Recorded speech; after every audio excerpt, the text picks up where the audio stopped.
Europe खास तौर पर बरतानिया में सुपर फ्लू के बढ़ते हुए केसेस ने खबरों में जगह बना ली है और क्रिटिकल सिचुएशन एक्चुअली इस पर यह है कि यूरोप से उभरने वाला ये जो सुपर फ्लू है अब ये पाकिस्तान में भी रिपोर्ट होने लगा है। लाहौर और रावलपिंडी में सुपर फ्लू के केसेस में इजाफा देखने में आया है और इस हवाले से जो पाकिस्तान में मौजूद सेहत के एक्सपर्ट्स हैं वो कह रहे हैं कि इस सूरत हाल में हमें बहुत ज़्यादा एहतियात की ज़रूरत है, लेकिन घबराने की ज़रूरत नहीं है क्योंकि ये एक मौजूदा वायरस में थोड़ी सी जीनियाती तब्दीलियों का नतीजा है और आलमी इदारा सेहत के मुताबिक इस वायरस की जो मौजूदा लहर है बुनियादी तौर पर इन्फ्लुएंजा और उसका एक ज़ेली वेरिएंट है जिसे कहा जा रहा है A3N2A और इसका ज़ेली वेरिएंट जो है वो है सबक्लेड के। अब ये वायरस मामूली सी जो जीनियाती तब्दीलियाँ हैं उसकी वजह से फैल रहा है और माहिरीन ये जोर दे रहे हैं कि वैक्सीन सबसे ज़्यादा मौसर हिफाजती इकदाम हो सकता है। And at the same time कोशिश ये करनी चाहिए बच्चों को, बुज़ुर्गों को कि वो जब घर से बाहर जाते हैं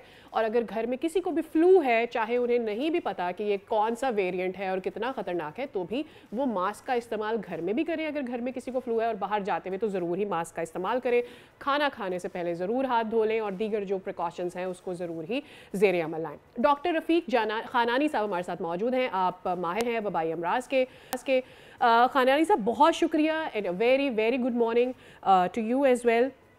ज़रा हमें ये बताइएगा सबसे पहले कि ये तो हम जानते थे कि ठीक है इससे पहले हमने कोरोना वायरस से निपटने के लिए बहुत सारे इकदाम किए, but what is this new variant?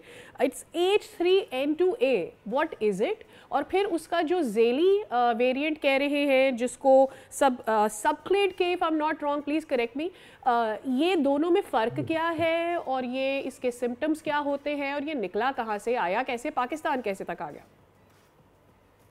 जी, बिस्मिल्लाहिर्रहमानिर्रहीम। Thank you very much for inviting me to talk on this very important subject. You're welcome. दरअसल इन्फ्लुएंजा की दो मेजर टाइप्स हैं, ए और बी। ओके। और इन्फ्लुएंजा ए जो है इसमें मुख्तलिफ जो इसके एंटीजेंस होते हैं या जो प्रोटीन्स होते हैं ये अलग अलग तरह से जाहिर हो रहे होते हैं। तो H3N2 जो है ये हमेशा से चलता आ रहा है, 1968 से जो है ना ये फ्लू वायरसेस जो है ना एपिडेमिक्स करते चले आ रहे हैं। और होता यह है कि जब नया वायरस या नया वेरिएंट आता है तो शुरू में उसकी शिद्दत फैलने की भी ज़्यादा होती है और बीमारी पैदा करने की शिद्दत भी ज़्यादा होती है। तो ये जो क्लेड के है H3N2 का, ये नया क्लेड है और उसको सुपर फ्लू का नाम इसलिए दिया गया है कि ये बहुत तेज़ी से फैल रहा है। लेकिन अच्छी बात एक ये भी है कि ये तेज़ी से फैल तो रहा है लेकिन जो बीमारी की शिद्दत है ना वो हमेशा की तरह ही है और ज्यादा तेजी या ज्यादा शिद्दत में इख्तियार नहीं की इसने अभी तक। अच्छा। लेकिन जो शुरू होने का इसका सीजन था उससे तकरीबन 1 महीना पहले जो है ना ये फैलना शुरू हो चुका है। खासतौर पर इंग्लैंड में जो है वो बहुत तेजी से फैला है और उसकी वजह से जो हॉस्पिटलाइजेशन होती थी जो दिसंबर के आखिर में होनी चाहिए थी वो नवंबर के आखिर में शुरू हो गई और अब तेजी से बढ़ती जा रही है। उसके अलावा ये जापान में, अमेरिका में, अमेरिकन उसमें बहुत सारे मुल्कों में जो है ना ये फैलना शुरू हुआ है। यूरोप में भी आ गया है, पाकिस्तान में भी प्रोबेबली यही स्ट्रेन जो है ना सुपर फ्लू का चल रहा है। ठीक। और जैसा कि मुझे ये बताइए कि हाँ कि जी, लाहौर और इस्लामाबाद में ये जो नंबर्स आए हैं ये क्या हमारे लिए काबिल फ़िक्र बात है या ये समझा जाए कि इसको कामली कंट्रोल किया जा सकता है? देखें, कंट्रोल करना जो है ना इसको बहुत ही मुश्किल है।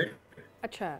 क्योंकि ये रेस्पिरेटरी वायरस है और जैसा कि हमने कोविड में देखा था कि अगर ये एक दफ़ा फैलना शुरू हो जाता है तो कंट्रोल करना बहुत ही मुश्किल होता है। अभी जो इस बात की हमें ज़रूरत है कि जितना भी कोशिश करके लोगों के दरमियान वो तमाम मेजर्स हम इम्प्लीमेंट करना शुरू कर दें जो हमने कोविड में किए थे, starting from respiratory etiquette, hand hygiene और लोगों के दरमियान डिस्टेंस रखना और जिन लोगों में अर्ली सिम्टम्स भी हों उनको अलग कर देना, आइसोलेट कर देना। बेशक हॉस्पिटल में आइसोलेशन ज़रूरी नहीं है, घर में और सोसाइटी में भी उसके अपने घरों में भी आइसोलेशन रखा जाए और वो लोग जो है ना वर्क प्लेसेस पे ना जाएं और वो बच्चे स्कूल्स न जाएं।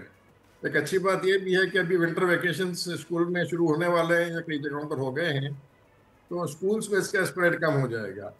दूसरा, जैसा कि आपने बताया कि वैक्सीनेशन जो है ना वो सबसे इम्पोर्टेंट स्ट्रेटेजी है। अनफॉर्चुनेटली पाकिस्तान में फ्लू की वैक्सीनेशन जो है वो लोग बहुत कम लगवाते हैं, हालांकि ये वैक्सीन अवेलेबल है और खास तौर पर जो सीनियर्स हैं जो के जिनको के खास तौर पर रेस्पिरेटरी का प्रॉब्लम है, हार्ट प्रॉब्लम है, या जो इम्यूनोसप्रेशन या वैक्सीन की उसकी वजह से डॉक्टर कैंसर साहब के ये ट्रीटमेंट बताइएगा कि ये जो इन्फ्लुएंजा की वैक्सीन होती है ये किसी भी वेरिएंट के ऊपर कितनी ज़्यादा काबिल अमल होती है? फॉर एग्जांपल अगर डिफरेंट वेरिएंट्स आ रहे हैं और एक ही वैक्सीन है जो कि लगाई जाती है पाकिस्तान में हर अक्टूबर ऑनवर्ड्स, ये कितनी ज़्यादा फायदेमंद है और कितना इन्फ्लुएंजा का ये वेरिएंट कंट्रोल हो सकता है उससे?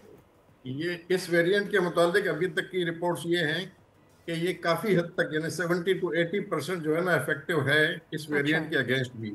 और डिजीज की सीवियरिटी जो है ना, चाहे बीमारी तो हो सकता है कि हो, लेकिन उसकी सीवियरिटी और कॉम्प्लिकेशंस जो है ना वो कम होंगी।